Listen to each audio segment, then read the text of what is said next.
دعا عضو مجلس الأمة المبطل عبد الحميد دشتي الأعضاء في المجلسين المبطلين لمقاطعة الانتخابات البرلمانية المقبلة في حال لم تتم الدعوة للانتخابات في غضون 60 يوما، وتعويض النواب في المجلسين عن الضرر المادي الذي لحق بهم. كما دعا إلى محاكمة رئيس مجلس الوزراء الشيخ جابر المبارك ومستشاريه ومن لم له يد في إبطال المجلس بسبب الأخطاء الإجرائية.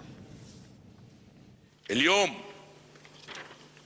أنا أتبنى وأتمنى على أن كل أعضاء المجلس المبطل رقم 2 أن يتبنوا معي هذا السقف من المطالب.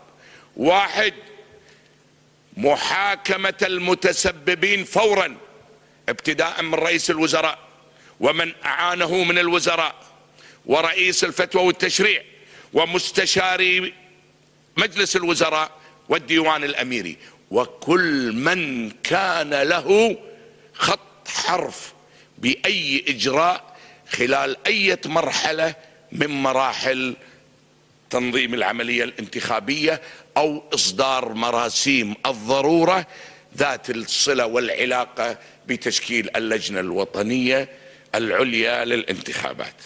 التعويض مستحق، وبالتالي يجب تعويض كل نائب كان في مجلس الأمة الأول المبطل ومجلس الأمة الثاني المبطل.